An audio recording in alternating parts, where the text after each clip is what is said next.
She stepped up and I kicked her right in the pussy. Oh shit, we live? Yeah. All right. Well, welcome everyone. My name is Amos Joseph, joined by my co-host Brook Potter, and this is the 10K Rum Podcast. How's it going, Brook? It's going great, Amos. As I said before, I'm out here living my best life. I'm in my knitwear, as anyone who's watching on the live stream can see. Very hungover. I've had 2 days of relentless drinking. I can hear it. Yeah. It's so anybody hears the roughness in my voice, you can blame the Kraken rum. Yeah, baby. Is that what it does to your voice?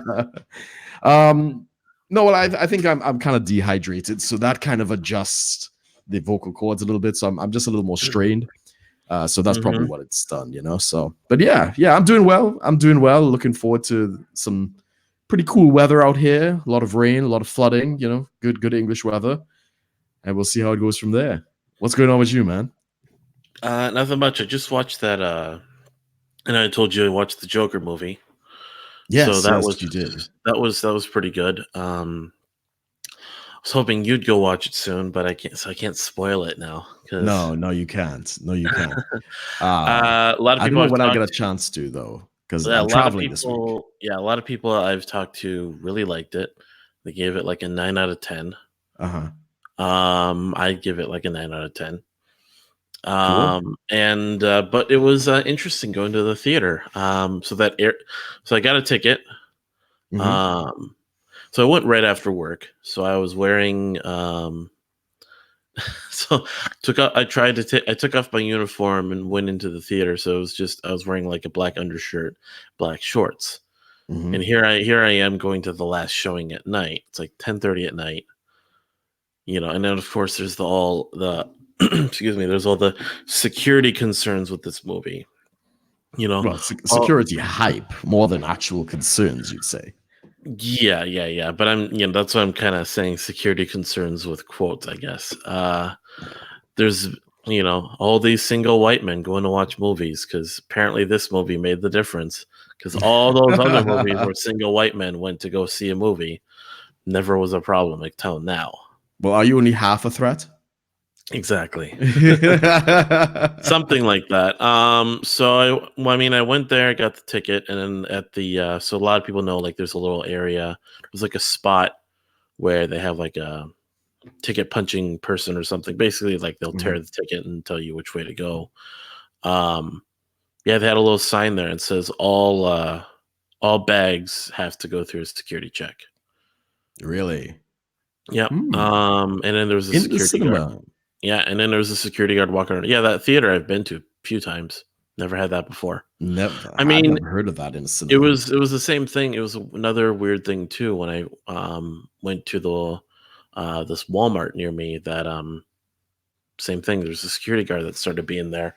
A lot of different things, and it kind of it's if you want to say it's like the world we live in or whatever. But it's more so. It's just. I mean, the Walmart thing I can see because like something actually happened. Yeah. Whereas the thing with the Joker screening in the movie theaters, that's like you said, it's a lot of hype.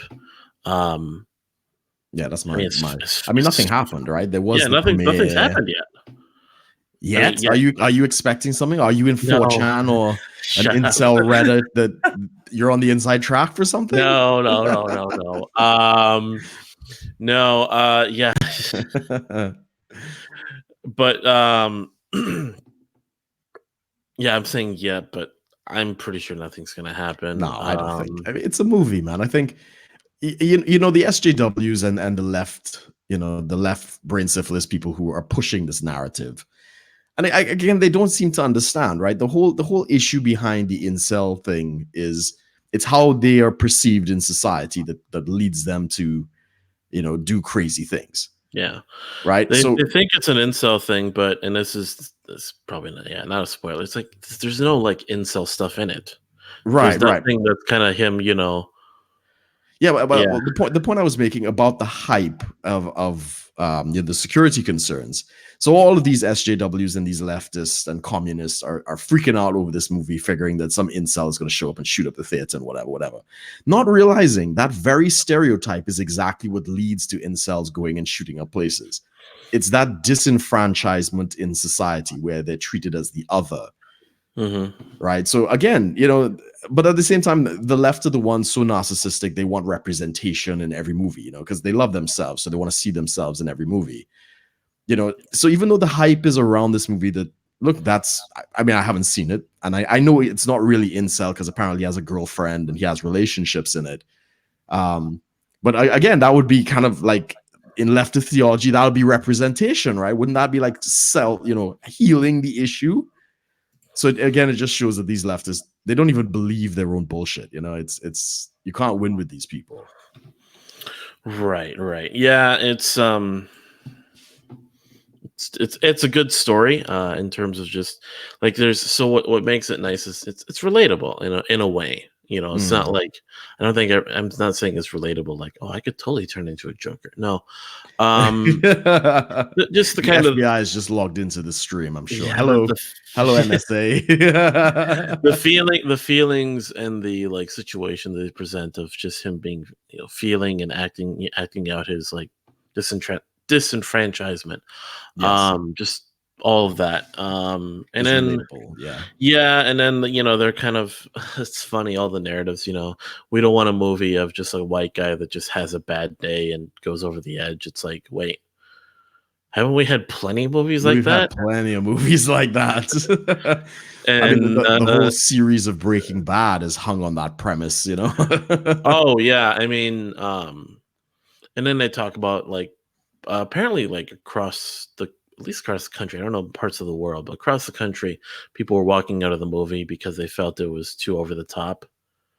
And I read this and I'm thinking back at the movie, I'm like, in terms of violence, it's not like an excessively violent movie or anything. It's not like they were trying to do it. I mean, there's violence. I mean, it's the Joker, and it's an R-rated movie, yeah.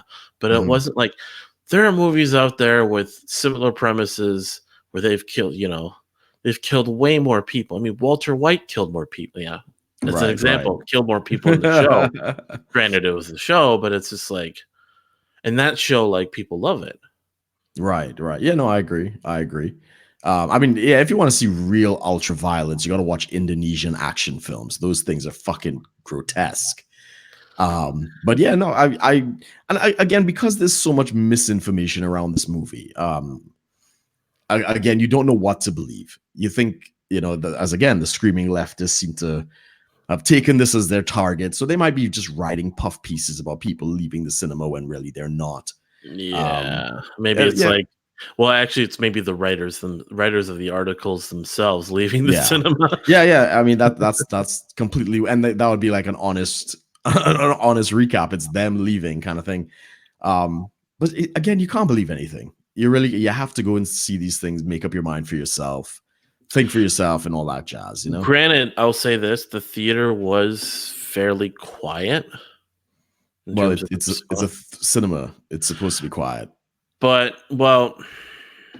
there wasn't much, like, I don't know, there was a level of tension in the theater. Like, I'm watching the movie, there were definitely other people there that were like, single guys and stuff, and I'm watching the movie, and there are parts, that you enjoy, there's parts that I found like, interesting and like worthy of like, hey, this is a good cinema. And I could just feel a type of tension in the room, like, if I'm just there sitting by myself and I start,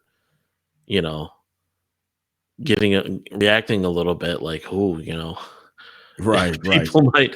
So I think there's that. I mean, that's what plays into is people start getting a little nervous just sitting and watching the movie, wondering if they can even watch the movie because of, how it's played out. Right.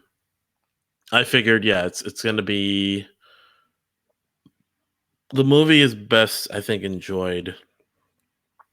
I mean, obviously without all this hype and fear about something happening, but also it's just,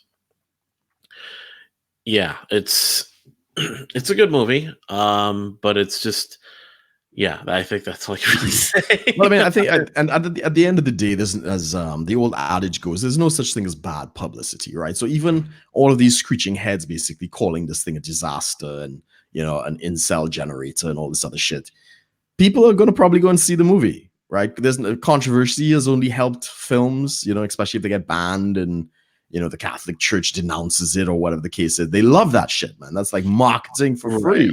Right. So Yeah, I hope it does well.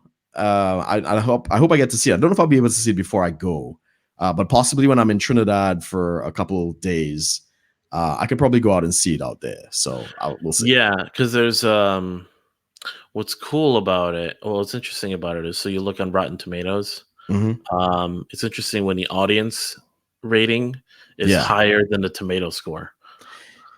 Yeah, well, I mean that's not uncommon these days because it's all political. I think now. Rotten Tomatoes rated it 62%, whereas the audience rating is like 92%. Wow. Yeah, Dave Chappelle had the same issue. Well, yeah. Well, I think some of them have been. Well, Dave Chappelle was like outrageous and like offensive for other reasons, and I think they just completely removed the audience score.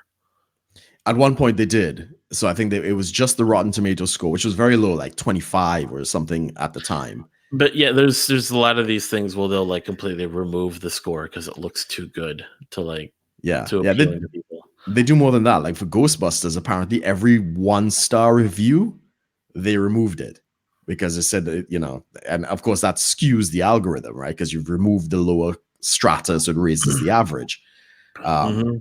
But yeah, it's pretty bad. I think they did the same thing for Captain Marvel, because I mean, and to be fair, a lot of people were commenting on Captain Marvel before the movie even came out, and they were kind of already shitting all over it. So they might have been justified doing that in that sense. But yeah, I hope the movie does well. I'm not the biggest comic book superhero fan. I'm kind of superheroed out at this point. I didn't even go and see Spider-Man: Homecoming. I'm kind of like not really interested. Well, the thing with this is it's not actually really a superhero movie. I know, and that's the twist that actually is like this might be interesting to watch. And I'm not really fascinated with the Joker. It's not the first character I would have come up with to do like a solo, expository on his origins, because he's really more interesting once he's the Joker, and with him and Harley Quinn and Batman, that whole dynamic is great. I didn't know how it played just by himself, and you're watching the evolution of the character. But yeah, it's different. So I'll go and take it in. Because it's so the whole premise of the story is it's one interpretation. No, it's one interpretation of the Joker. Yeah, I know, because we actually don't know where the Joker came from. That's the whole thing with the comic books is you're not supposed to know. Yeah, he's an element of chaos. Even when they did the comic book with his story, at the end of it, he kind of turns like he breaks, the fourth wall, and he's like, "Well, that's what some people think," and even the whole fucking series is like it could all be up in the air, There was like a story, I think that was where he was apparently married and trying to be a comedian, and his wife never believed in him. There was that. Yeah. In this one, he has a girlfriend, and then there's that whole play out. In other ones, it's it's something where he originated as a kid, like so. In the Gotham series, it's I haven't even watched that either. But in the Gotham series, they have someone who's supposed to be the Joker, and it's a kid who grows up becoming the Joker. And then there's a whole storyline with that. And it's actually a very twisted one where actually, so the character in Gotham basically rips his face off and sews it back on. The character of the Joker rips his face off and sews it back on.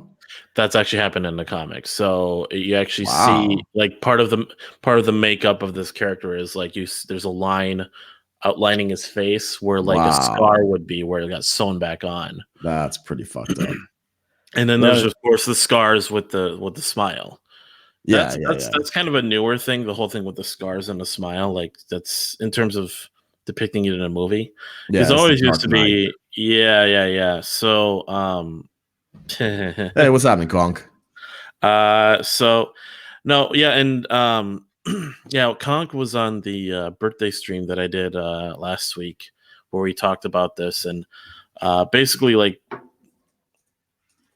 Yeah, the whole thing with the Joker, what's interesting is, so you talked about like breaking the fourth wall. Yeah. And it's interesting because that's actually part of his character. It's like Deadpool always Yes. breaks the fourth wall. We know that, but the Joker Yes. breaks the fourth wall in a different way. Yeah.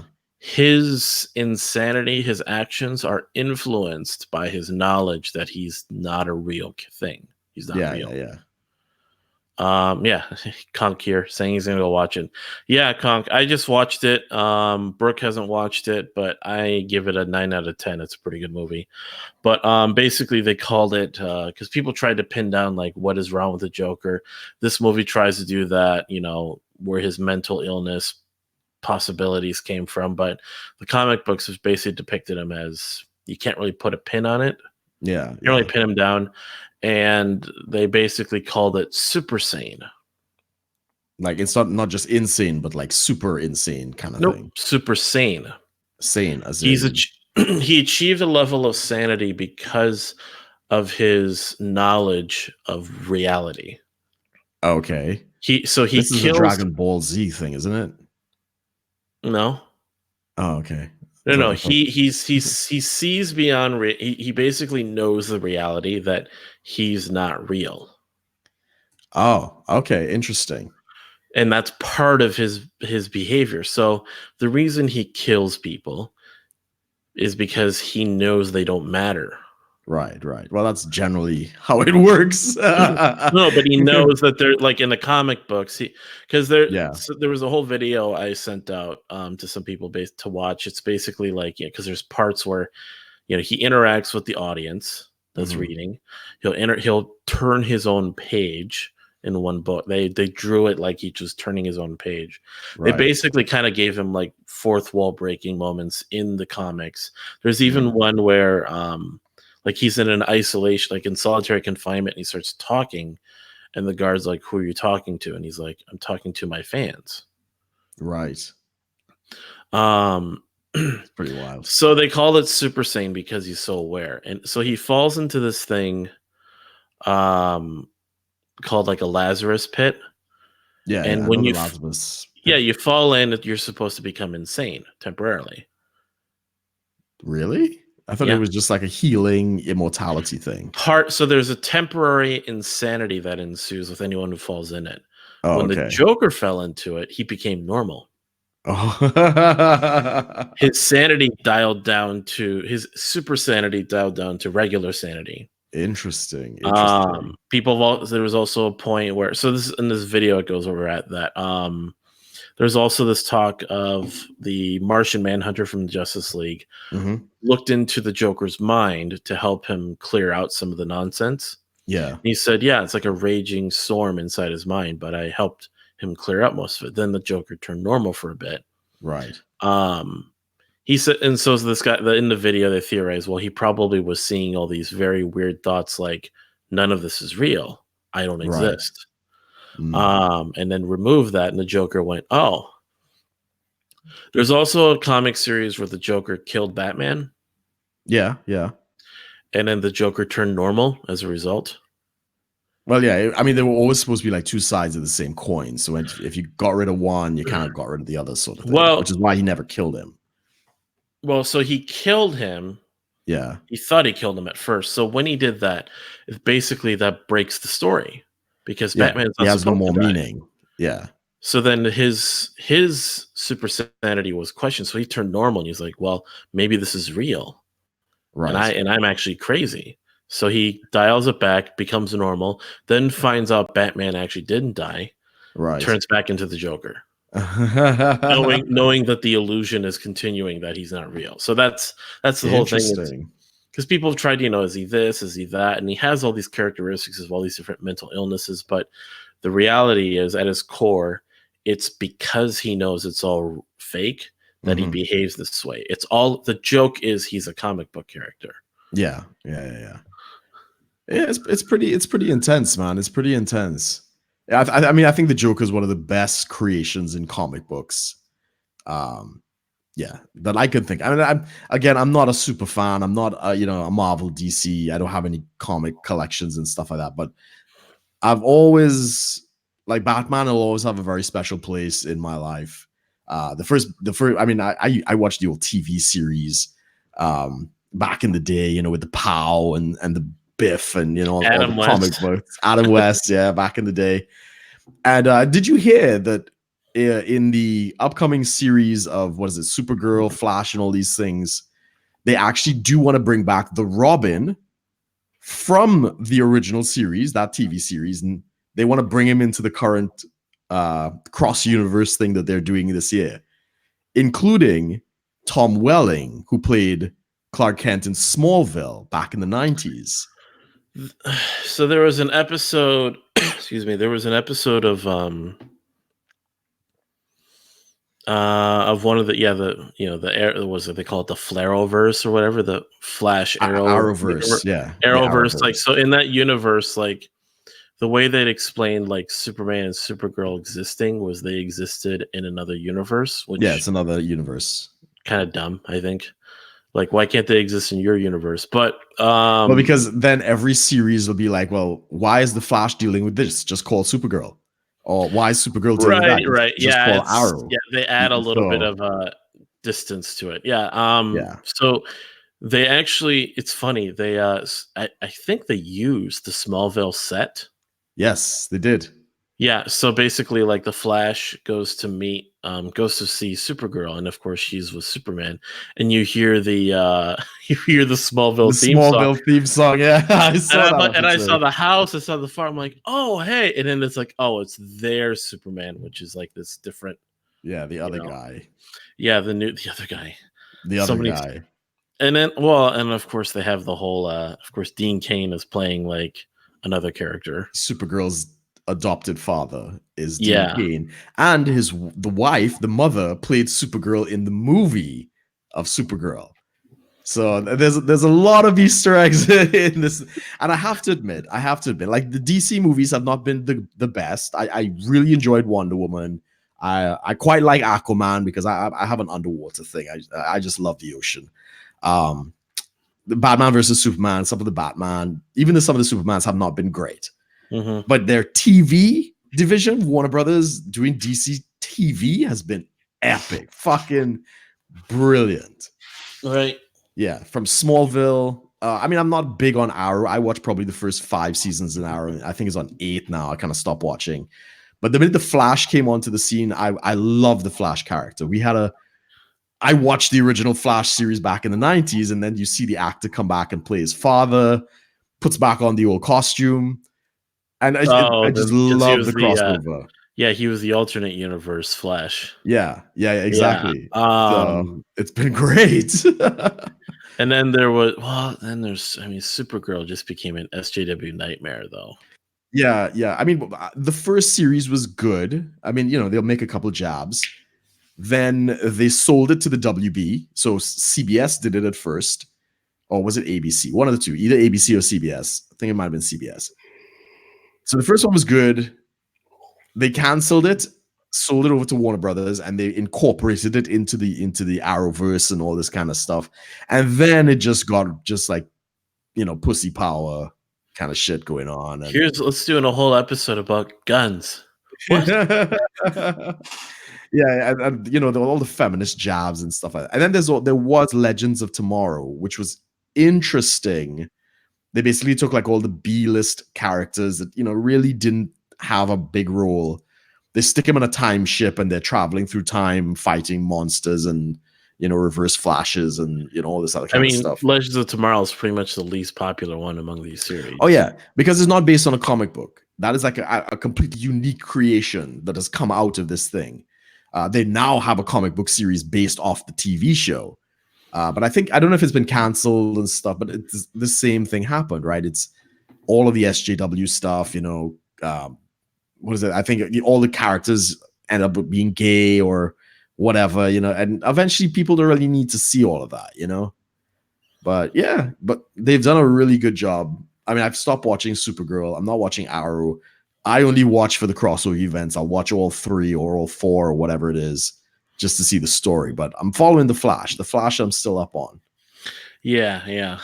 Well, you got to watch the Joker so we can talk about it. We're gonna do a raw takes. We'll go in depth and have all the spoilers and everything. Yes. I think it was, like I said, I think it's really good. It's Someone posted, you remember when they said, you remember when movies that were in box office like actually risk something?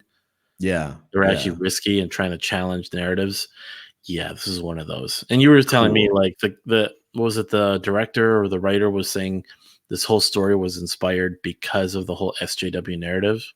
Yeah, yeah. Well, I mean, that's something he's put out. We don't know if that's true or not, but yeah, that's. What would you say? Is that accurate from what you've seen? Um, Surprisingly, with all the leftists that are against the movie, it there is a lot of leftist, not like there's no SJW stuff, but it is a very left leaning storyline in some ways. Right, right. Well, yeah, it's Hollywood, so at the end of the day, it's always going to have a leftist tint. But would Yeah. you say, is it accurate to say that it kind of mimics cancel culture and all that kind of stuff, kind of adding to the fire? Tough to say. You'll have to watch it to see I'll have yeah, you'll have to to. watch it to see if you see that. Because I mean, I was more focused on like the plot and everything, and I wasn't really noticing if it was like, oh, that sucks for him because whatever. I was like, no, it wasn't really that. So you have to watch it. I'll check it out. I'll check it out. Yeah, should be good. Should be Yeah. good. Now, Did you get any geez, feedback from our last episode? no, I haven't. Yeah, of course, the rare moment where we're disagreeing with each other on something. Yes, yes, yes. Did you go back and talk to the guy and Talked to a couple of express? people about it, and they said, we talked about some things. Didn't get too much into it because it was such a heated topic. I mean, Yeah, it's very divisive. let's just say the topic turned into some. I wasn't one of them, but there were three of us, and one guy called the other person like an idiot. So it got pretty heated because of so many ways to look at it. That Yeah, sounds like good TV. That's like some UFC level SmackDown shit, you know? I mean, yeah, and then of course, I mean, there's more stuff coming out about it now, but it's nowhere near. Um, it's not really unraveling that much on a level where it's like, oh my gosh, this is going to turn into something big. Because I think there was the initial hype. Mhm. I'm not seeing much beyond that right now, No, at no, least. and they've even moved away from the corruption charge. The Democrats have moved away from the issue that we were talking about with the Ukraine conversation. They know they don't have it, so now they're trying to stick it on obstruction of justice, which is a bullshit charge because the minute the accusation was made, he released the transcript and he something. I think I don't know if it was the whistleblower, something to do with the whistleblower as well, and gave them access to CNN or whatever it was. So yeah, even it looks like the Democrats kind of know it's a nothing burger, but we'll see. Yeah, I mean, it's looking like that. Right now, it's all hearings. There's not much they've pushed forward, have they? Not real. I mean, I haven't really been following it, but no, it doesn't. Um, No I breaking news I had a in that discussion with a respect. few people where I was looking through impeachment as a whole overall thing. Yeah. Um, so there have been 19 impeachments that have gone through since the birth of the country. Yes. Two of those were presidents. Yeah. 17 were judges. No, wait. Yes. No, it was 15 that were judges, and the Okay. other two were like associate Supreme Court justices, I think, or Okay. some. No, wait. Jesus. I mean, we don't have to get the numbers exact. That Right. yeah, it Yeah. doesn't I know. matter. I'm Yeah. just there. It was so we went through all of them to kind of figure out like What is an what all. impeachable offense kind of thing. Oh, there were some really interesting ones. So there was one where there was a circuit judge, federal level judge. He basically abuse of power. This was Yes. actually in writing, and I'm like, oh, okay, let's look at this. What did he do? So what he did was he ruled against a lawyer's client. Okay. The lawyer didn't agree. Okay. But then the judge basically published his ruling and the reasoning in a newspaper, kind of like as a article piece, put it out there, and then the lawyer anonymously wrote to the newspaper a rebuttal, Okay. like still disagreeing, obviously. Sure. The judge then used his power to find out who wrote the letter Right.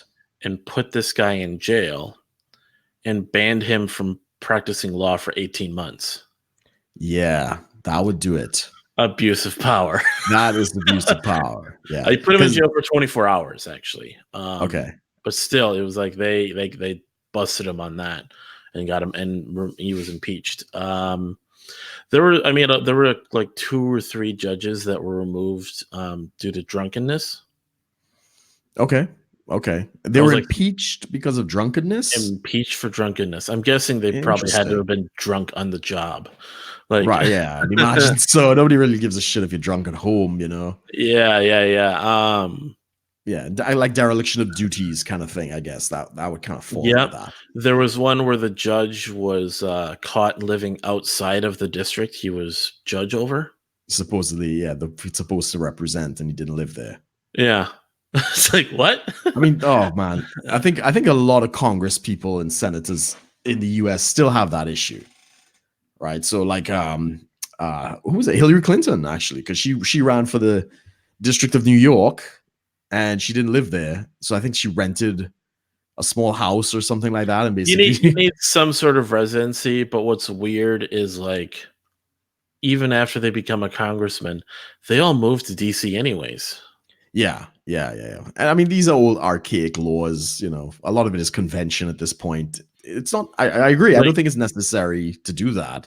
Yeah, I mean, you heard about with AOC when she was like, well, I need this money so I can move into DC. It's like, wait, what? Yeah. Then some billionaire guy bought her an apartment, apparently. Oh, what? Really? I don't know if that's true. That might have. I mean, there was so many rumors and jokes and memes that came out because of AOC. I didn't know what was real or not, but I heard something like that. Right. But yeah, I looked into impeachment, and then that led to reading into like what people were impeached for what. Mm-hmm. So in an impeachment hearing, you have articles of impeachment, basically are the charges. Yes. Andrew Johnson was the first president officially impeached. Yeah. Do you know what he was impeached for? No. He was impeached for violating what was known as the Tenure of Office Act, which limited the executive branch's ability to just hire and fire cabinet members without needing to discuss it with the Congress. So they could basically So it used to be, and it still is, because actually that law was eventually repealed. Right. Basically you could now you see Trump, he'll hire and fire people because of whatever reason. People would leave. Yeah. But then there is a process, of course. You need to confirm someone and vet them to come back in. So the incentive to stay away from that is you don't want to waste resources, or else that you could get in trouble in that way too. But they had laws that basically put in place to restrict the president's ability to do that. Right. Okay. And he basically completely violated that. I see. And then not exactly a sexy impeachment, is it? I mean, Well, do you want to know how many? I mean, so they had 11 articles against him. Right. But only 2 actually went through. Yeah. I mean, that's how it goes. Even in everyday court, they're going to throw the book at you, try to get everything to stick. And, they figure if they go for the worst possible outcome, even if they get an okay outcome, at least there's some kind of justice. So. Yeah, but I mean, as an impeachment hearing, someone was like, "Yeah, it's like throwing spaghetti and hoping something sticks." Yeah, that's exactly it. That's a bit messy, and this shouldn't be done. And I was like, well, in a way, in retrospect, I'm thinking for historical reasons, you might as well go all out for the first time you're doing this. Yeah. If you're gonna do it, you bet. As you say. But now they're more careful because now they have a reference to, well, you don't go freaking crazy. Yeah.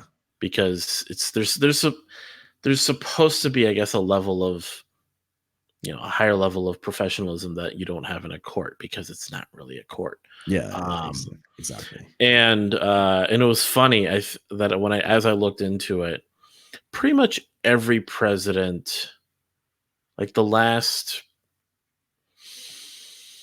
like just under, like maybe 6 or 7 presidents, there's been like a rising, like more and more as each president goes by, there's more and more of like a push to impeach someone. Really? So I mean, they impeached Clinton. Yes. So as I looked through these articles, it was like they impeached Clinton, and then after that, it was all just efforts to impeach Bush, efforts to impeach Obama, efforts to impeach Trump. Just every president efforts to impeach someone. Yes, and it is a little bit of a tit for tat sort of thing. So the Democrats never forgave the Republicans for the impeachment of Bill Clinton.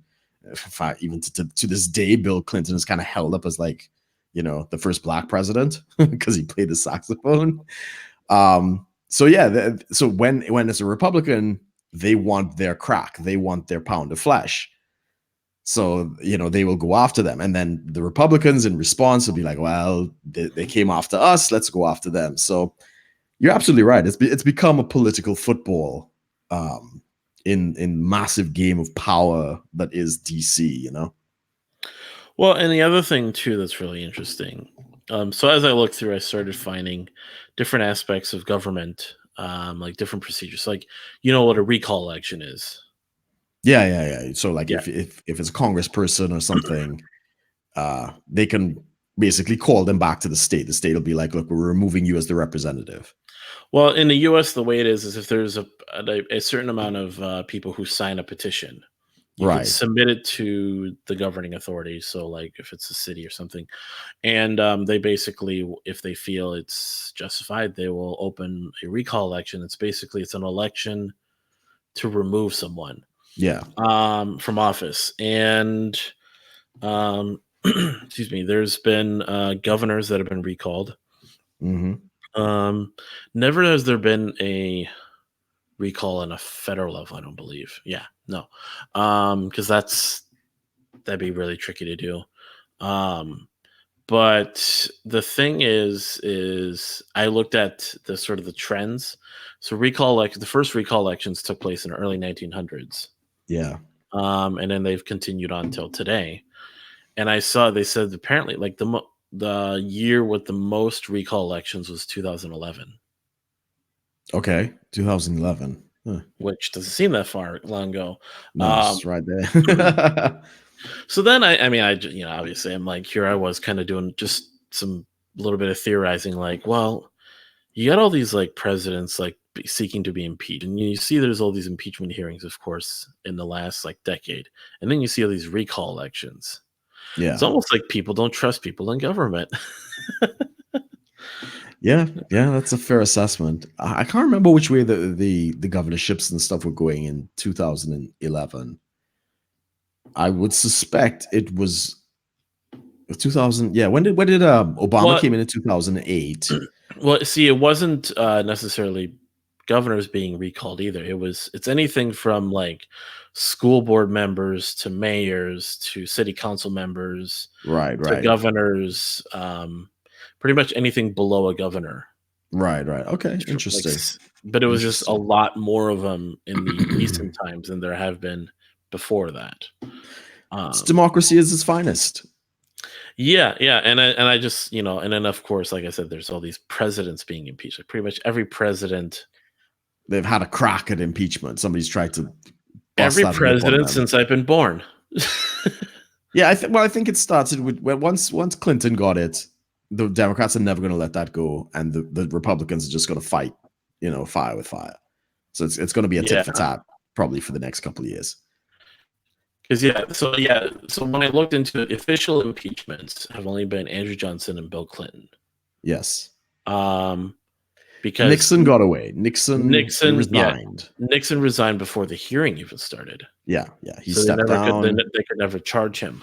But it was so overwhelming that he could have been charged. Yeah, he would have probably. But I mean, that's a testament to the United States. in some countries, when corruption like that at the highest levels of power are discovered, there are riots, calls for revolution, violence. But I remember somebody was telling me the story that they actually took their son or whatever to the White House and said, this is why this is one of the greatest countries in the world. We have just discovered this amazing corruption, and there's no riots, there's no guns, the system is working, the guy stepped down, and the whole thing. And yeah, credit where credit is due. That's the honor of democracy is definitely upheld in the United States, unlike some countries. We're not even a democracy. You're not a democracy, but we have a democratic system, but we're not. Correct. Yeah. But yeah, no, that's something. That is actually something. I hope it's something. Yeah, it's interesting. I hope it stays that way. It doesn't seem like, I mean, y'all are going for like Civil War Part 2 these days from what the left has been screaming. So we'll see how long this lasts. I mean, you kind of wonder, like, I mean, Beto on one hand says, we're going to take your guns. Yes. But then he appears on a stage at a rally riding a skateboard. What a dick. What an absolute prick. Did you hear about that? So I think you told me about it. Yeah, everyone's trying to be relevant. So he goes onto a stage riding a skateboard. And then he posts a video of himself getting a flu shot. I think you were telling me about that. Yeah. And then here's what's even funnier. Andrew Yang posted a video of himself in response to Beto on a skateboard. But he was I think it wasn't a typical skateboard, I don't believe. It was probably a longboard or something because of the way he was maneuvering it. Yeah. But he just he was riding that at one of his rallies with Beto just literally stood on a skateboard and just went across the stage. Right. Andrew Yang pushed him. Yeah, and Andrew Yang was just straight up like doing all sorts of moves, like turning all the way around and doing circles and shit. Like he wasn't like doing any kick flips or whatever, but it was just he was doing some stuff. Yeah, but it was just funny, like, really, guys, this is the state of politics. This is and they know it. The Democrats know they've lost the adults in the room because of all this SJW nonsense. Yeah, it's a lot of this. See how relatable I am. And it's always the left. Like the right doesn't really care about that as much. Because the right is about principles. The left is more about people. And so they really dial up the. I mean, you had Kirsten Gillibrand. Did you see what she did? This is months ago, before she dropped out of the race. She was wearing this like gay pride shirt. And she was in a gay bar. Right. And she basically took a shot of something. And she's like looking off into, she's like, yeah, gay rights. That's the whole video. And I'm like, either you're drunk or you're trying to seem like approachable or like, yeah, like no regular person goes, yeah, gay rights. Like, no. That's gay. In a bar, like in a bar, they're doing other things to like celebrate gay rights. Exactly. The pandering is even the Hispanics with all the Spanish and all that. As I say, the Democrats know. Well, they've lost all of the working class in the United States, right? Their whole anti-white kind of thing is gone. The adults in the room are gone. They're not signing on to all these things. So they're going to panhandle. They have to go heavy on the youth, minorities, and of course, Mexicans who want to bring, or their entire family across the border, for free and get free healthcare and all this other stuff, right? Mm-hmm. That's all they got left. So they're going to go heavy, man. They're going to do heavy on the youth. It's going to be Snapchat and TikTok videos and all this other shit. Yeah. Washington Post has a TikTok, and it's some of the cringy. It's the cringiest stuff I've seen. Oh, really? I mean, TikTok is a rehashed idea. It was Vine back in the day, the 15-second video thing. Yeah, it's the new Vine. It's appealing to a way younger generation, which is interesting. Like if I was on like putting out videos on TikTok, I'd be old. Right. Yeah, exactly. It's a bunch of like tweens. Yeah, the only people. It's funny actually. So some people are actually taking advantage and like trying to like make money off of it, but it's a bit of a mess. What was it? Yeah, when Hillary Clinton put out a Snapchat video, like, you know, basically it was her. She was pointing at like a scenery, and it was like some bottle of something she was drinking, like water or whatever, and then it like flips to her, flips the camera to her. Yeah. What's up? I'm just chilling. Oh gosh, I just heard it in her voice in my head. Oh, the cringe, the cringe. Exactly. Instead of playing Pokemon Go, they should make Pokemon go to the polls. I was like, I saw that. I saw was that. like, no, like just stop. Like, the cringe. I mean that this is what it's going to come down to. It's going to be, and everybody wants a soundbite. They basically want what Trump has. Trump says something, the media runs with it. That's like free advertising. His name gets out there, all this jazz. So everybody's trying to find some kind of hook or phrase or soundbite or something. And it's an attention whole game, right? It's the more eyeballs you can get, the better your chances. But we'll see. It used to be a money game until Trump. Trump totally upset the money game. Yeah, because I think Hillary Clinton spent over $1 billion, and I think he spent she like raised twice the amount of money he did or something. Oh yeah, it's like way more money. I don't think it was quite twice, but I think it was at 300. He had 300 million. She raised $1 billion, and she outspent him and all this shit. And some of that was his own money, and he blew her out of the water. But now he's doing great, right? He's selling plastic straws. He's selling Sharpies. The minute the impeachment was announced, he raised $1 million like in record time. So he's a businessman. If the one thing he could do is make money. People are surprised. I think we talked about this. People are surprised. It's like, oh my gosh, we have a like quote unquote presidential guy in office. Yes. I had plenty of people who weren't politicians that became president. Sure. I think there's like Reagan was the last one that I recall offhand. Jimmy Carter. He was governor before he was president. Oh well, but he was an actor before that. Yeah, you're a good point. So in terms Jimmy Carter, he was a farmer. No, he did something else. He might have had a governorship or something. I don't think he did.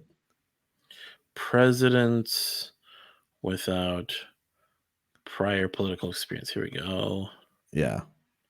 There's probably, of course, there's a WikiLeaks, a Wikipedia page on this subject. The last one before Trump was Eisenhower. He was a general. Yep, but not political. So, I mean, there's... Fair enough. Yeah. So it was Eisenhower because he was a general. Yeah. Hoover was a mining tycoon. Right. Not J. Edgar Hoover. Who was it? Herbert Hoover. Herbert Hoover. Right. Ulysses S. Grant being a general. Yeah, from the Civil War. And then before that, Zachary Taylor. What's his claim to fame? What was he doing? Zachary Taylor was... he was just he was a career officer. He was a major general and a national hero in the Mexican-American War. Okay. Yeah. Makes sense.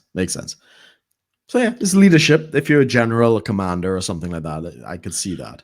But yeah, those are the 5 that didn't have political experience. 7 presidents had previous experience in foreign service. 5 presidents had never been elected to public office before becoming president. It's pretty cool. I mean, Trump's story is going to be legendary. Whether his presidency is going to be great, that's time will tell. But literally, he built Trump Tower with no money down. I mean, it is the largest no money down deal in the history of mankind.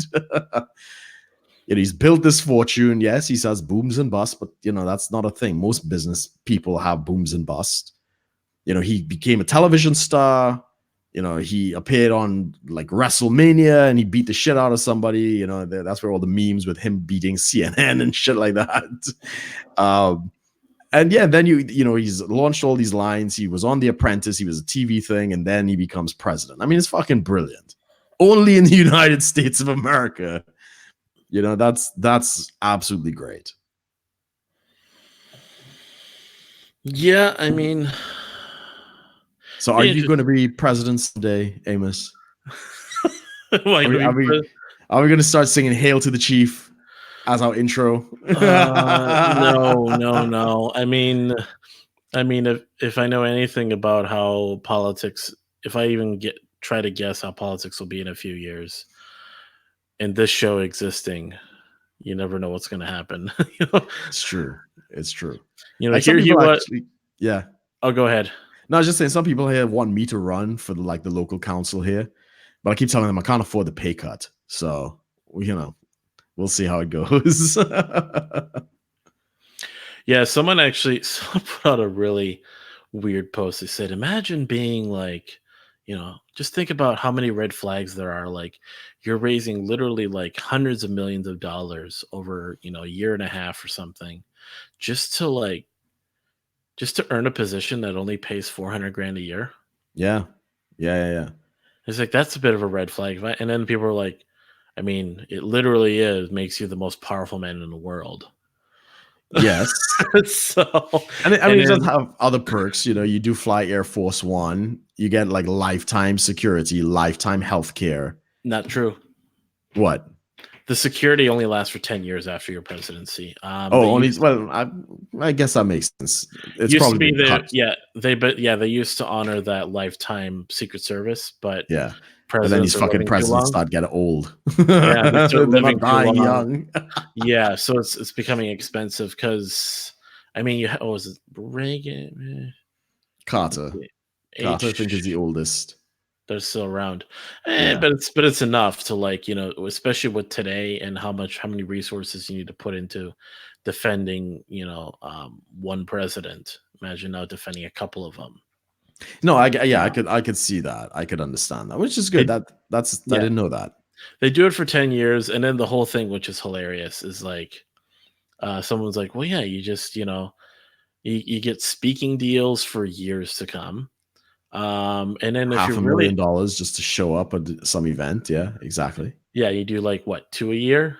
You're set. Yeah. You're already making more money than you were as a president. And if you're really low on money, just write a biography. You know, a tell-all book. You know, and then your wife, or you know, the first lady, or maybe someday the first husband, writes his tell-all book like Michelle Obama did. You know, and then you go on Oprah and you do the talk show circuit. And who was after Nixon was who took Nixon's place?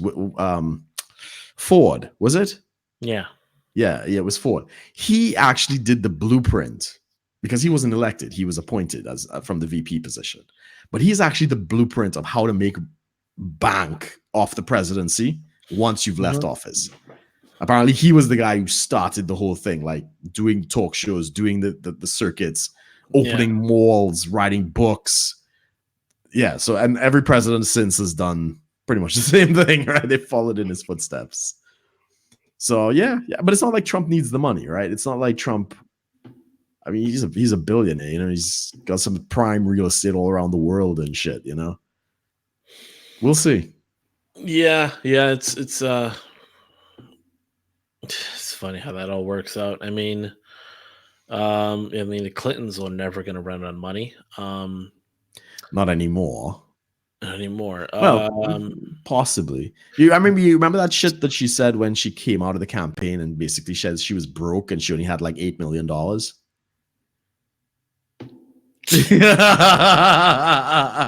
With all this talk of her running again, I cannot. Now going to discuss that. I was going to say, now that she's talking about running again, I can't wait to see what happened again is going to be, you know, the book. Remember like her book, What Happened? Or what happened this time, or like, when, you know, or she'll have to time's a charm. Or third time, because she ran twice. She tried to get it with Obama. She didn't get it. Well, but she had What Happened with Trump. That was the book. Yeah, where And she so blamed everyone. so what would be the sequel to that, What happened again, or what happened this time? What happened Second time's a charm. exactly, or how did I fuck this one up again? Whatever. Russians. Just Russia with an exclamation point. Yeah, fucking Russia. Because it's people that read it basically listed out like, here's all the people she basically blamed for her losing. Like exactly. Pretty much everybody. Except her. Exactly. Yeah, it was the Russians, it was the bloggers, it was I can't remember, lack of turnout, the voters, the Democratic voters didn't show up. It's their fault. It's the media, and I mean, just like everything under the sun. At least she's not getting caught doing some really shady shit, like blackface or something.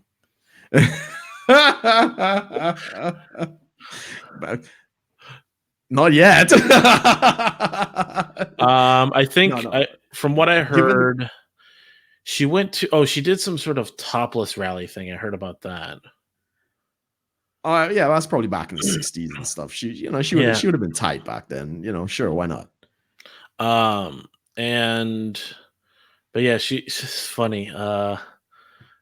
People are just finding out how there's like so many photos of blackface that Trudeau has. Yeah.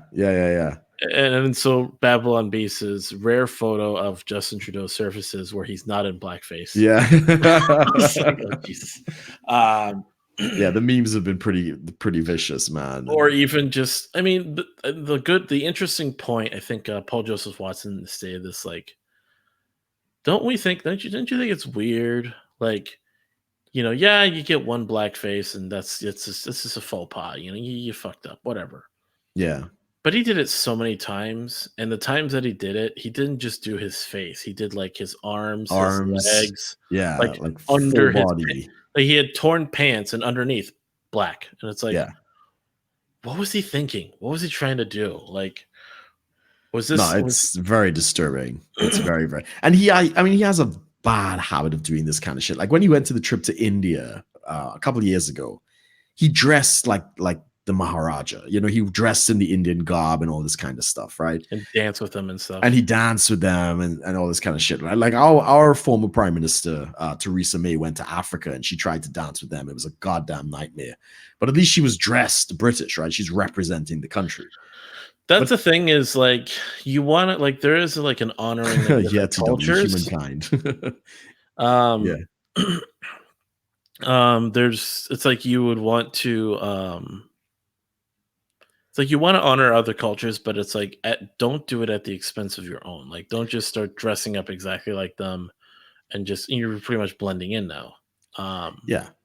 It's like you do need to set yourself apart as like you're a world leader. Like, I mean, what was Trump gonna do? Dress up like Kim Jong-un and with the whole outfit? Exactly. He's representing the United States of America. He's just gonna wear his stuff and he's gonna have his red tie, black suit, the hair, and his American flag pin, and that's his uniform. Yeah, and that's what you should do. That's what you should do. Justin Trudeau has, for some reason, well, I mean, I don't know very much about Canadian politics, but it just appears he doesn't care about Canada at all. He has no sense of pride in like representing the country. He's trying to destroy it. It's like, so yeah, I guess that it makes sense in that respect why he's not honoring, or he's trying to appropriate everybody else's culture but his own. Watch all the like I mean, I bet all the foreign ministers that come to Canada are just like dressed like they are. They're not doing any sort of they're not gonna like wear a suit or something. Well, some of them might, some countries they have that, but it's like they're not gonna placate to him, like not wear what they consider to be traditional like garb that they wear as a world leader. I mean, Canada's really become the laughing stock in a lot of ways. Like the guy Chris Chappell from China Uncensored, like he would talk about, we have the G8 summit. That's where 6 of the greatest economies in the world plus Canada come together to talk about things, it's just that's what it is. That's what it is. So I'm hoping, I think it's the conservatives because they follow our system. So it's probably conservatives and Labour. I hope the conservatives do well in the upcoming elections. I mean, you've got Trudeau. He's interesting, but I think it's because also it's a Western country too. There's supposed to be, there's supposed to be like a level of distinction and kind of like setting yourself apart. Yeah. But he's, verging on some of these like third world countries with really funny dictators or president. Like, who is South Africa's president? Oh, I know the guy, the present one. The guy that had the hard time pronouncing numbers. I'm not sure who that was. Jacob Zuma. Right. Jacob Zuma. Yeah, but he's not the present one though. It's hold on, Cyril something. But you remember there was some clips of him because he died. Or something. Yeah, Zuma died. But there was like video clips of him like trying to pronounce numbers. Yeah. And he's just sitting up there on stage. He goes 630. He kind of do this like he's struggling, 530. Like trying to. yeah. It's tough. And then of course he talked about, someone basically said Jacob Zuma is basically African Trump. Oh, was he? Some of the things he said sounded like some of the things Trump would say. Well, I never followed Zuma. I didn't hear much. I mean, nobody really took on South Africa until recently with the new prime minister, the Cyril guy. And he wants to expropriate, the white farmers and land and all that stuff. So that's the most I've looked into it beyond that. And your girl Lauren Southern has gone and done the documentary. What was it, Borderless or something? And she's disappeared. Yeah. I think I mean, I didn't see it, but there was some interview where she basically said she's kind of stepping away from the public light and she's going back to school. That's been months ago, and there's like not even a single peep, nothing on Twitter, nothing anywhere. It's interesting. It's interesting. Wonder what happened. I'm wondering if it's because she was so into it that it's just a complete withdrawal. Is like, you see, nothing less than a complete withdrawal has to be the case. Yeah, burnout is quite possible. Yeah, well, whatever it is. I mean, the rumor is, of course, is that she's got a black baby now, right? So she's indulged in the BBC, and she's pregnant with like a half black kid. That's the prevailing theory. And while she's not some sort of, she's not like a white nationalist by any means. Yes, it's definitely, but people will definitely like give her shit for something like that if that did happen. Yeah. That's what people are saying. People are shit. You guys are shit. I'm just telling you. Yeah, it's pretty crazy. There's a lot of those people you don't really hear about them as much. You don't hear about Lauren Southern. No, Milo Yiannopoulos, I think, is pretty much bankrupt at this point. That's what's weird, is he just completely he literally just lost it. And he really did surrender to the BBC.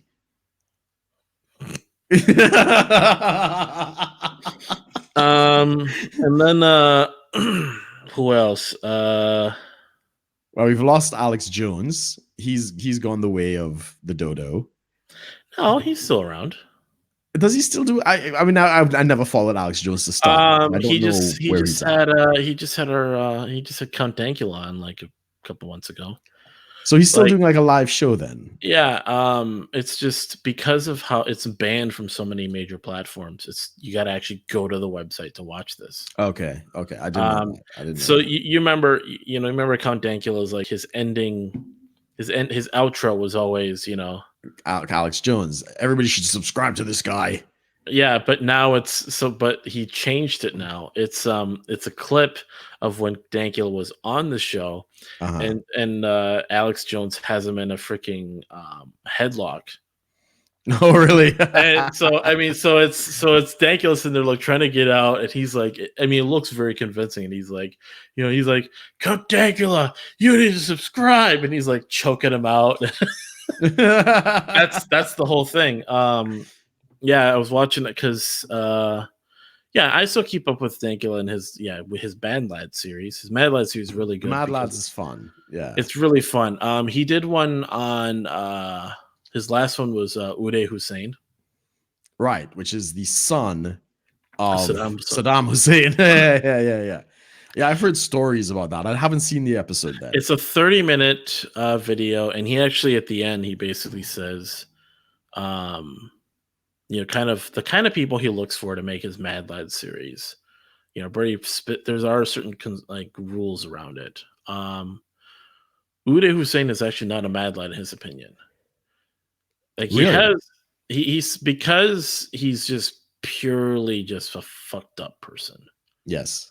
Like there was a degree of within all his Mad Lads, there was a degree of humanity you would kind of find in a little bit of it. Right. With Uday, you couldn't find that. Yeah, well, I mean, he was groomed as a little kid, surrounded by violence and all this kind of shit. Yeah, he talked about the whole thing with the body doubles. Yeah. And then it's all the testimony from his body double. He only had the one. And then, of course, there's video footage of what he did. So, he would be... I mean, so Uday would basically hold... so he had, a dinner party. Yeah. And he'd be eating, and just out of nowhere in the middle of the dinner party, he just pull out his AK and shoot at the ceiling. Shoot it. Yeah. And then put it back totally down. Unhinged. Yeah. Totally unhinged. Yeah. Yeah, and then the shit that he would do, I mean, his body double got the shit beat out of him multiple times anytime he tried to pull anything, or just Uday felt like it, and still consider him a friend.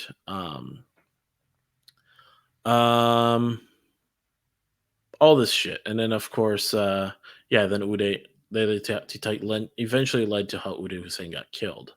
Yeah. Well, that was in the Iraq War, wasn't it? He died in the war. Yeah, and it was interesting. Then of course, Dankula kind of goes over the deck of cards system that the military used. Yeah, the most wanted. Yeah, Uday was the ace of hearts, and I'm like, Jesus, that's a pretty high up. Yeah, well, Saddam was the ace of spades, right? He was the man. Yeah. So, laying all that out, because Saddam apparently had dozens of body doubles. Yes. I remember I saw videos of how many body doubles he had, and they pointed out this is a body double and this is him, and it's like, what? Yeah. Kim Jong-un, same thing. Kim Jong, I think most presidents and prime ministers have somebody. If they need to have a decoy situation, and there's usually somebody on tap. Trump doesn't have a body double though, does he? Well, not that we know of. But I'm sure there is. I'm sure the CIA has hacked that, and there's so many countries we've heard of that have this. It's but we don't even know if our country has that. I mean, the security in the US is a little different protocol than, I guess, other countries. So, I mean, maybe they don't have the body double, but, as you say, they have the multiple caravans, right? So they got 4 versions or 5 versions of the president's car. And if there's any kind of incident, they can scatter and they go all different ways. You don't know which one is the real president, kind of thing. It's actually very, very sophisticated what the Americans do. Right, but it's not like they have a guy in those cars that looks exactly like Trump. I don't know. I don't think you could see into the car, so we really don't need to. Maybe. I mean, the cars themselves are pretty. Yeah. 2 Air Force Ones. That's right, Brian. Have you seen the how thick the armor is on some of those limos at the president? Yeah, it could withstand a pretty substantial road bomb, right on proximity. Yeah, I've seen them when these presidents open the door and you just see this thick ass. Yeah. I mean, in some it's 9 to 12 inches, almost a foot thick of just armor plating. Yeah. It's pretty crazy. It is ridiculous. I saw it here because he did the Queen. He did the visit to the UK, and I think I was in London and I saw one. I don't know if it was him, but I saw the Beast. They call the car the Beast. They fly that everywhere he goes, right? And there are two of them at least on a foreign trip, and it's fucking solid, man. Absolutely ridiculous. I don't even think the Queen has. The Queen doesn't have that much security out here. The Pope just has a bulletproof glass thing that's around him. Yeah. I mean, who really wants to fuck up with the Pope, you know? And, that's what I don't get. Is like he's the Pope, but he has like bulletproof glass surrounding the him. Pope mobile. And I actually saw Pope John Paul II. He came to Trinidad when I was very young, like 7 or 8. And he drove around, which was the Savannah, is the world's biggest roundabout. It's in Trinidad. It's this massive green space. And yeah, me and my friend at the time, we were playing around. We didn't know what the fuck was going on. It was a day out. And yeah, little John Paul, he drove past in his Pope mobile, waving at the people, and all good. You got blessed. Not really. I didn't even understand what was going on. Right. But yeah, the security in some of these things, I think in the UK it's illegal to actually have like bulletproof car, like to bulletproof your car. I don't think you're allowed to do that here, unless you're the president. Right? Unless you're like diplomatic immunity sort of thing. But you guys, there are entire body shops dedicated to, like, you know, you want to bunk out your car, like presidential level security, they'll fucking do it, you know. Yeah, bunking out their car. I mean, there's things you can do to your house right now. I think it was some Poland. In Poland, I saw there was basically a not Nazi, zombie-proof house. A zombie-proof house, yes, that's going to sell well on the market. It's basically it's a decent sized house. It's like like a 2 or 3 story house that basically has like 2 feet thick concrete blocks as the outside. Wow. And what happens is you can push a button, and so what it is there's like 4 main columns of this, whatever the structure is made of, and then there's obviously a top part, top roof, and that's like 2 feet thick. Right. And if you push a button, and in between those columns, it's like a big square. In between those is like the glass looking into the house. Right. If you push a button, there's more concrete that comes up and basically just closes off the whole thing like a giant concrete cube. Right, a cube. Yeah. Yeah, and that's your bunker. Pretty cool. I think I may have seen I don't know if I might have seen a rendering of that, but yeah, that's security is big business. Security is big business. Yeah. So I saw that and I'm like, oh boy. I mean, yeah.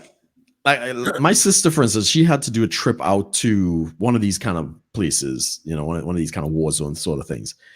And before she could do the trip in an official capacity, she works with the US government and stuff like that. Some kind of skunk works something. Nobody fucking knows what my sister does. But they trained her like terrorists coming to kidnap you kind of training with the CIA and like some Marine people, and they showed you, how to get out of the car, how to use the car as a weapon, how to, get cover, and basic shooting techniques and stuff, just to make like a conference. She was going to speak at a conference, and they do all of that. So yeah, the security thing is really, well, you guys take it to a whole other level. That's all I can say. I mean, America. If you can afford it, I mean, people are building bunkers in their backyards. I mean, oh yeah. Yeah, legitimate bunkers. Yeah, it's interesting what you can do if you have enough money. I mean, I think we talked about this on our Raw takes. We talked about the whole like zombie apocalypse, or if there was the end of the world, what we would do. Yeah. And it's like there's plenty of stuff that people are already doing. Plenty of stuff you can do, and even though it may not happen, I think there is a sense of appeal. Like you can just lock yourself down in your house and feel completely safe. Yeah. And that's the thing, is that kind of security that I think people have on their own, is the difference between that and like national security. Like The whole thing with sacrificing basically freedom for security. Yes, the age-old dichotomy, you know. Well, I mean, there's not much. I mean, how much freedom do you sacrifice for your freedom? For your security, you mean? What did I say? Oh, how much? Yeah, how much free for your security? Anyways, other way. But it's at the same time, it's like a lot of there's a lot of ways that people can protect themselves just fine. That was the principle of Americans' founding. It's you are responsible for your security. Right. So yeah, you should have your bug out kit and your zombie running over car and your AK-47s and Your smoke killdozer. bombs and yeah, exactly. Yeah, it's your job. You are the king of your castle. Defend your fucking castle, you and your family. That's the whole point of being a man. Now, so that touches on the castle doctrine, which you know about. The castle doctrine. Yeah, go ahead. You know what that is, right? Yeah, that basically you could defend your house with whatever you need to. How far do you think that should go? How much range you're asking? Do you want to get some missiles? No. Because castle doctrine has this whole topic unto itself, because people kind of wonder, like, well, what if the mailman is just coming on your yard? Yeah, it's because what is the old adage? Anybody who's on your property without consent is basically free target, right? It's like open game. Castle doctrine, like the logical end to it is like anyone who crosses your property, you can shoot them on. You can shoot them legitimately, and you're defending your property. Yeah. And then they started asking about what about the delivery guy, the pizza guy, the mailman? Yeah. No, I'll stick with that because the minute you start to draw lines and cut that up, you're gonna run into problems. Then you're gonna end up like what we have here, where self-defense is regulated to the point where we don't have the right to self-defense in the UK anymore. So any delivery and any mail would just be restricted to the edge of your property, where they drop it off? No.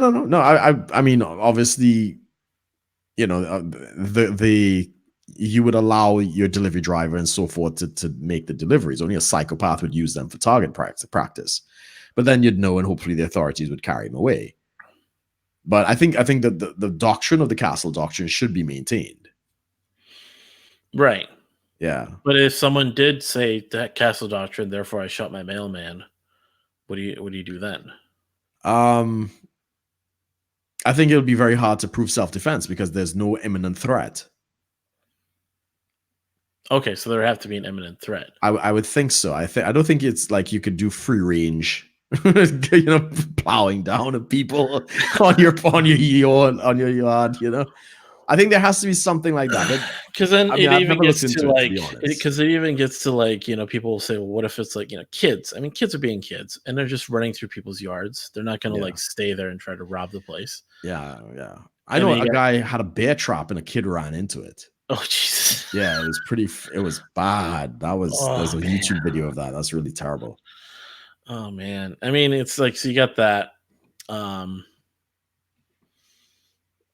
Yeah, I mean, you really just got to put up a fence, and I see plenty of places with fences, but then that's however people want to do that. Yeah, exactly. And that's it. I'm like, America generally is very open. People don't really do fencing and walls. Trinidad, for instance, is the complete opposite. We have every house is gated, walled, unless you're on a main road or something like that. But yeah, hopefully you guys don't get like that. Build your bunker, get your guns, grab your women, and defend the ground. They're to defend your territory, man. Yeah, there was this movie which was really interesting. It's kind of one of those almost like B or C list movies that you don't hear much about, but it's actually really not bad at all. What's his name? The guy who played Zod in Man of Steel. Yeah, I know the actor. I can't remember his name, but I know who you mean. Here we go. Michael Shannon. So Michael Shannon was in a movie where he was he believed it was that's what's called Take Shelter from Okay. 2011. Um he basically starts having visions of the end of the world. Okay.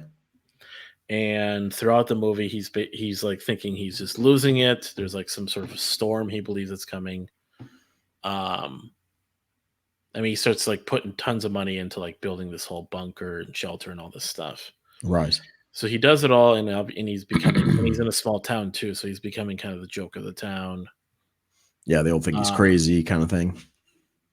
And his wife, and he eventually, like his wife, like through all, you kind of see his wife through all of it, like support him, and actually, so that all plays out. I don't know if you ever want to watch it, but basically, it's let's see. Yeah, he goes into the shelter, and nothing happens. Nothing. Okay. But he gets out, and he thinks, okay, maybe I'm just losing it. So he kind of like, there's this bit of a relief. Right. Then he goes with his family on vacation. Right. Okay. And then it happens. Yeah.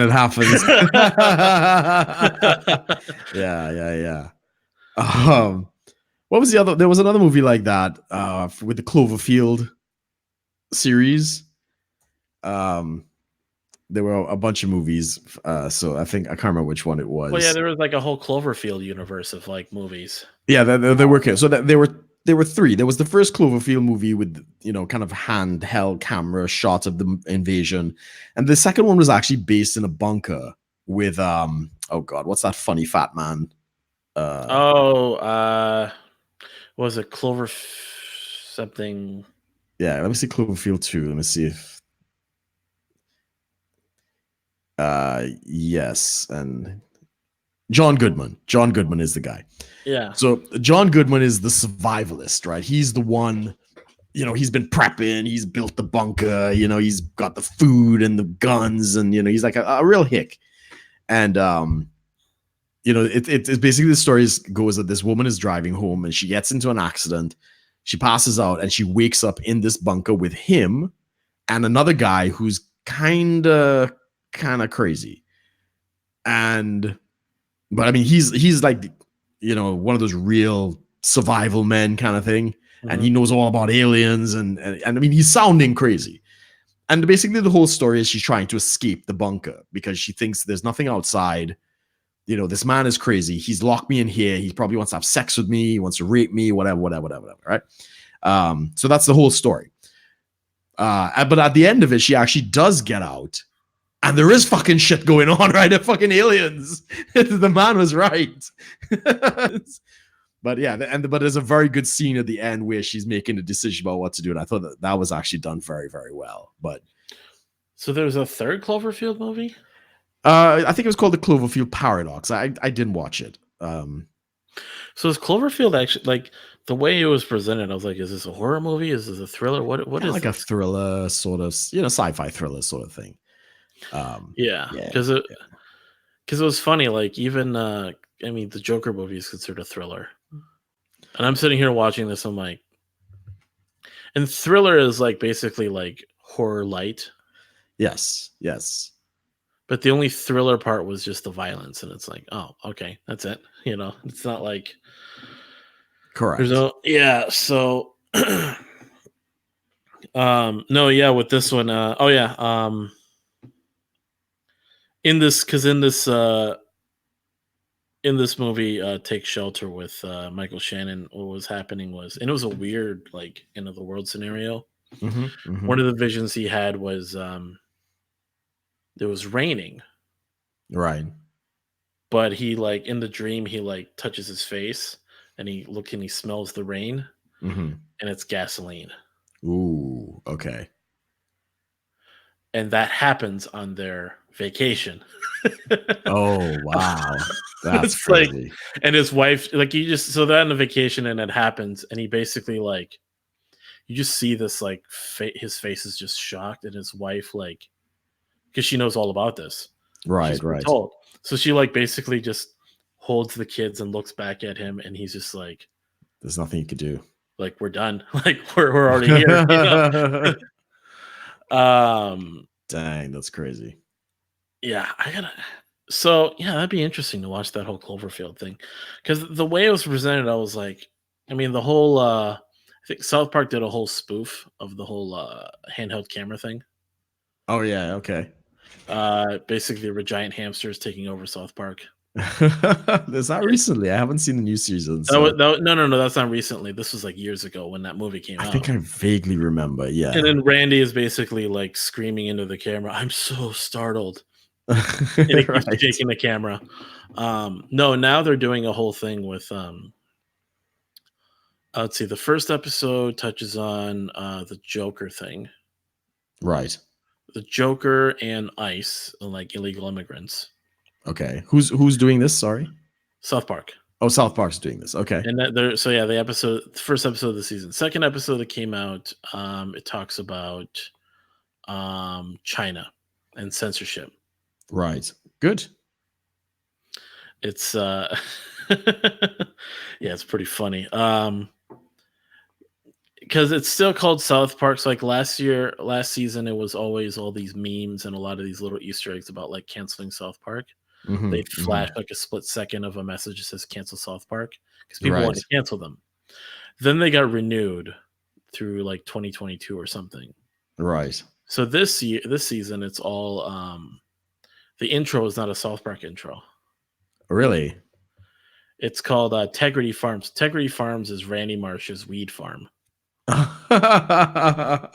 TEGRIDY, Tegrity Farms. Right. And then it's just Tegrity Farm. It's like it's playing the South Park theme song, Yeah.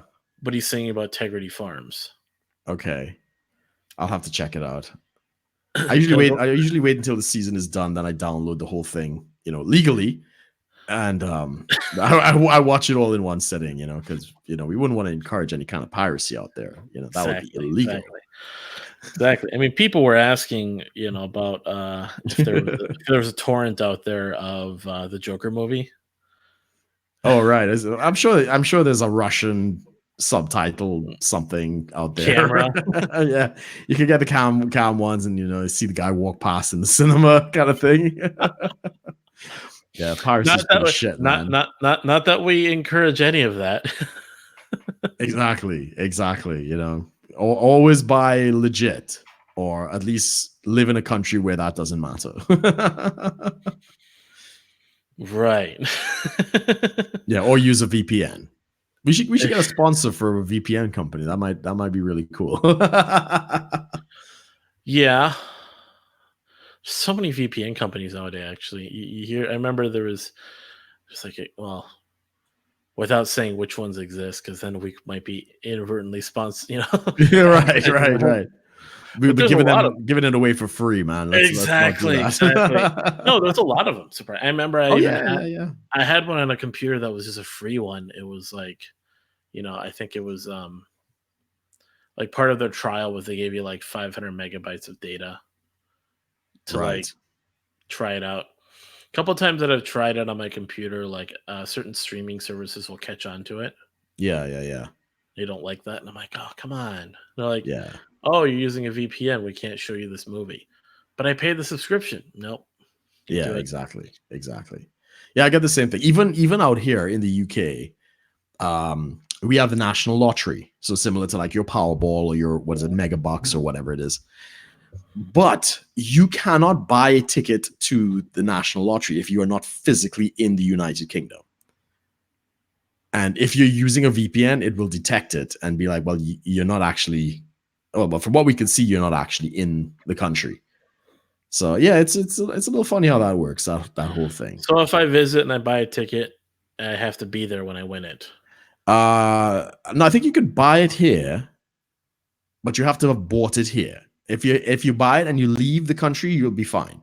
If you win, you could come back and claim your prize, but you have to physically buy it in the UK.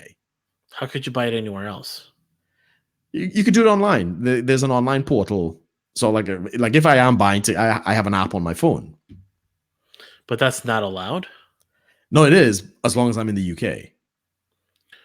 Oh, but if you use the app anywhere else, Yeah, if I was in Trinidad or if I was anywhere else in the world, I couldn't. It even wouldn't if allow me to purchase. the app wouldn't let you. I was like, Yeah, the app wouldn't let me oh, do but it. if you use a VPN to say you were there, and then they let you buy it No, that they detect the VPNs. So even if I did have a VPN and I switch it to the UK, it still wouldn't work. It'll detect that you're using a VPN. oh. Yeah.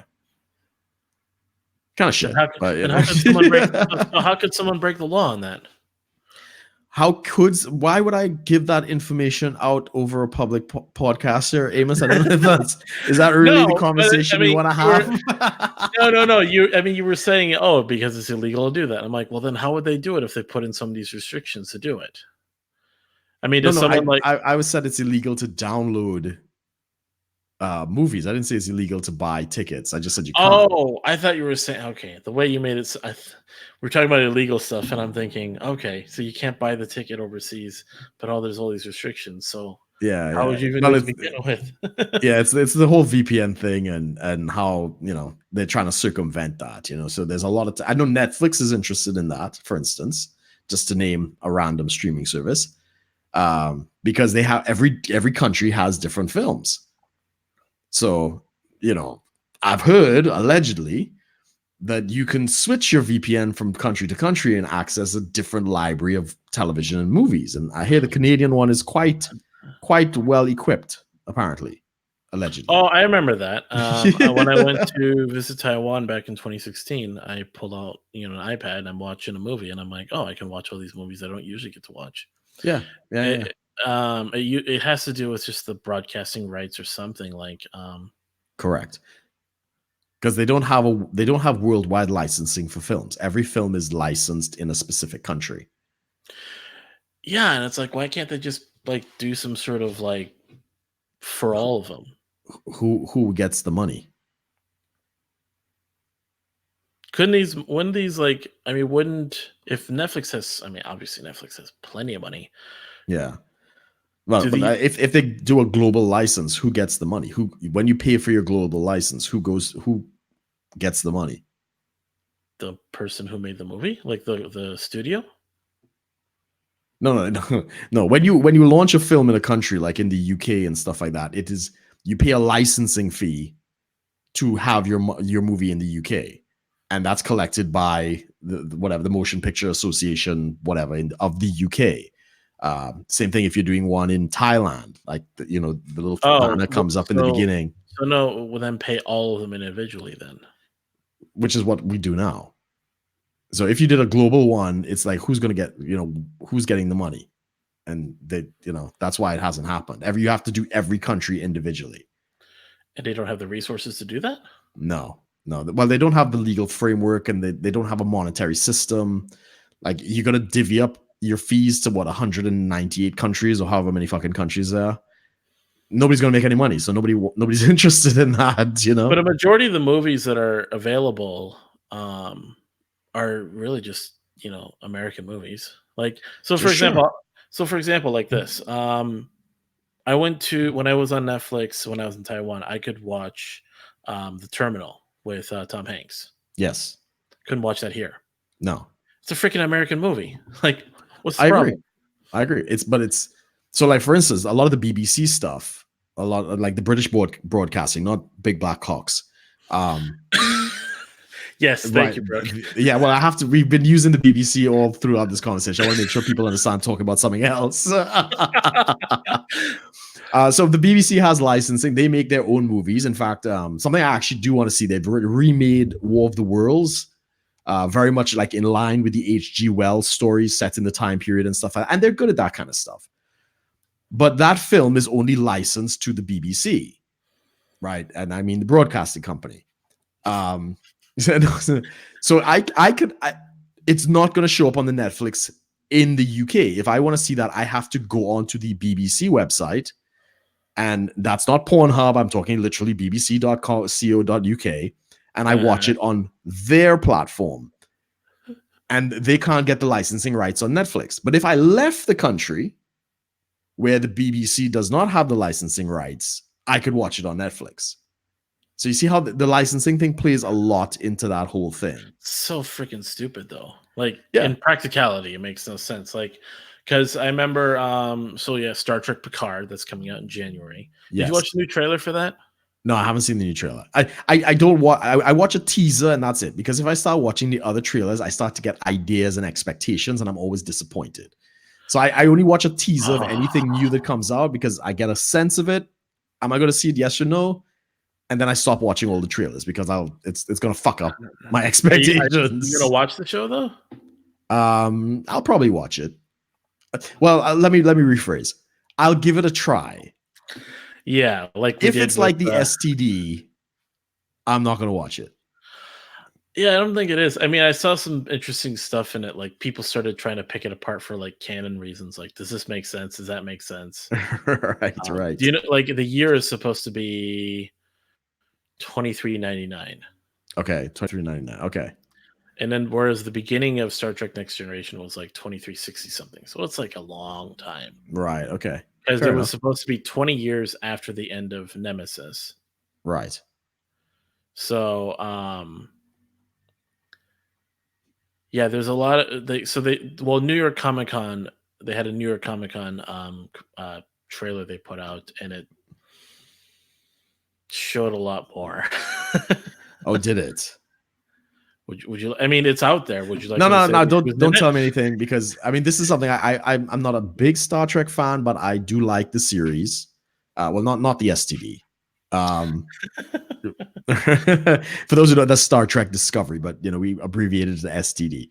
But I love the Picard character. I thought he was brilliant. I mean, you know, the strength and depth of the whole thing was fantastic. So I'm literally curious. I would love to know what happens to Picard in his, you know, senior years sort of thing.